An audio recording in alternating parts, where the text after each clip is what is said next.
Welcome to the Faster Fluency Conversation Club podcast by Business English with Christina. If you want to be confident speaking English, network with professionals around the world, and practice speaking to become fluent faster, join us. We have 9 conversation sessions every week. Plus, podcast listeners get a 50% discount on the first month of membership with the discount code FFCC50. The link to join is in the show notes. Now, let's go. Faster Fluency Conversation Club podcast, the vocabulary for the episode Emotional Intelligence.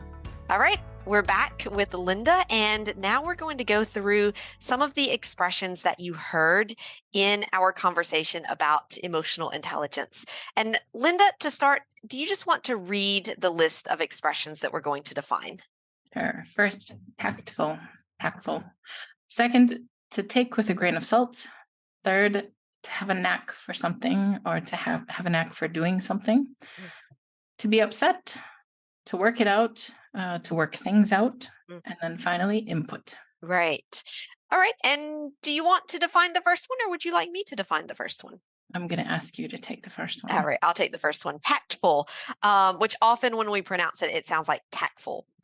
We don't That's why I repeated it. Yep. I felt it. The moment I said tactful, I was like, we don't say that. We don't say tactful. We don't pronounce that T so much unless we're over articulating for English language learning purposes.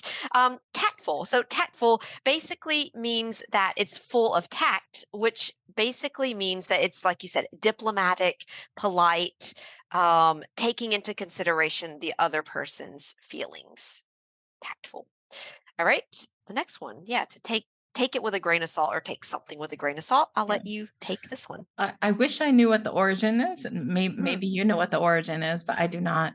So if you take something with a grain of salt, it means that you can take it or you can leave it, meaning if you want to use it, use it. If you don't want to use it, don't. Take with a grain of salt. The situations when we would say that, we're saying something like, maybe it'll work for you, maybe it won't. Maybe it's right, maybe it's not. We're saying the value depends on the person. Yeah. Right. Exactly. You might say, like that this is what I would do, but hey, that advice, take it with a grain of salt. Exactly. This is what works for me, but maybe it won't work for you. Exactly. So it means like, don't believe 100% the thing. It's an option, let's say. Yeah, absolutely. Right. Yeah. Okay. I'll take the next one, which is to have a knack for something, or to have a knack for doing something. And I would say that if you have a knack for something or a knack for doing something, it just means that you're good at it. I don't know if it's like it comes naturally, because it can be a skill that you've developed over time, but it means that it's just something that now at this current moment, it kind of comes easy to you. And you don't have to make too much of an effort or think too hard about it. It sort of comes naturally.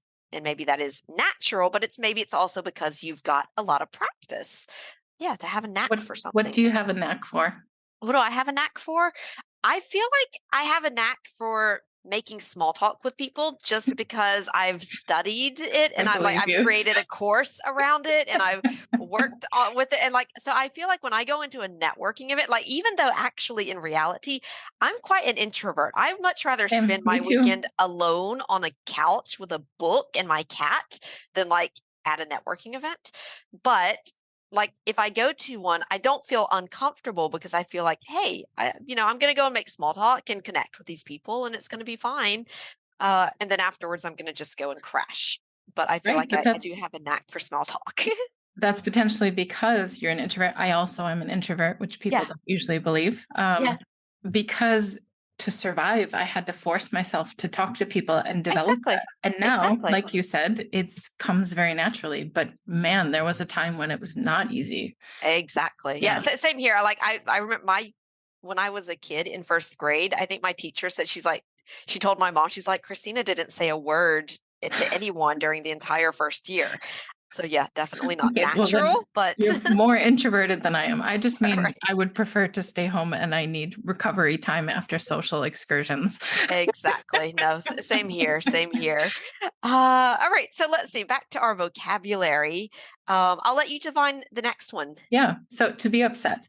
Upset can have multiple meanings because it depends what we're talking about, but it's to have bad feelings. So if you're upset, you could be mad, angry, you could be sad or frustrated.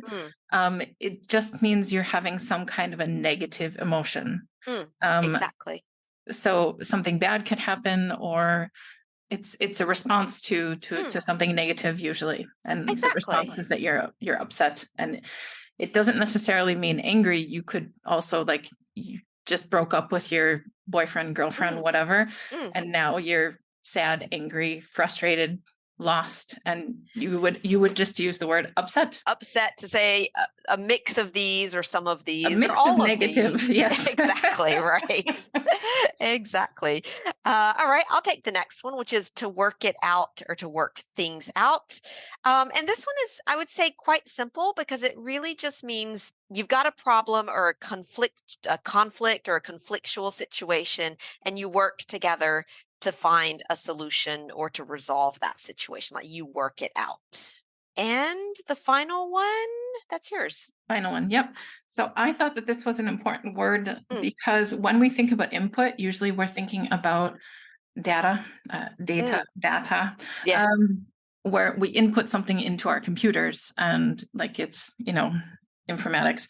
Right. So what we're talking about here, when I say, I love your input, can you give me some input? Your ideas, your opinions, your thoughts, your feelings, your first reactions, maybe the pros, the cons. We want to hear what you think about the situation, and not necessarily just your best idea. It could be anything. We just want something from you. Right, exactly. Like an outside opinion or perspective or reaction to something. Exactly. All right, great. And so just to finish off, I will read this list again so that you can go back and listen to our conversation and hear these expressions.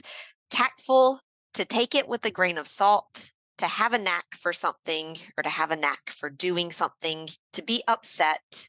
To work it out or to work things out. And input. All right. And that's it for today. Thank you very much, Linda. And have a good one. Thank you for listening this week. If you want to do more than just listen and you want to practice speaking vocabulary and get the confidence in English that you need for your career, become a member of the Faster Fluency Conversation Club today. And if you want to try the club, we'll give you a guest invitation to a free first session so that you can see for yourself how awesome this club is. To arrange your guest invitation, email us at contact@ChristinaRubafe.com and just ask. We'll take care of you.